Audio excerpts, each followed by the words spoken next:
लेकिन महिला पुरुष सुबह से ही नंबर लगाए हुए हैं।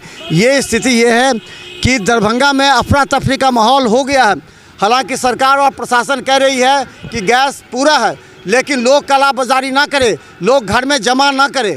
अगर आप घर में जमा करेंगे तो इससे दूसरे ग्राहकों पर संकट आ सकता है। इसी को लेकर के लोग डरे हुए हैं, सहमे हुए हैं कि हो सकता है कि ईरान इजराइल युद्ध को लेकर के कहीं गैस आपूर्ति बंद ना हो जाए।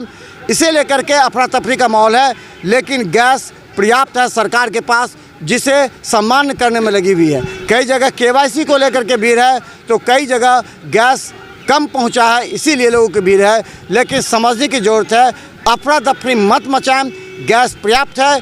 1-2 दिन का समय लें, आपके नंबर पर, यानी कि अब जो नया नंबर है 21 की जगह 25 दिन में आपका नंबर लगेगा। पहले हर दूसरे दिन आपका नंबर लग जाता था और लोग गैस ले लेते थे, लेकिन अब भी स्थिति बदल गई है। तो देखते रहिए बिहार मिथिला न्यूज़, हर खबर इस पर जुड़ी हुई हम अपडेट करेंगे आपको।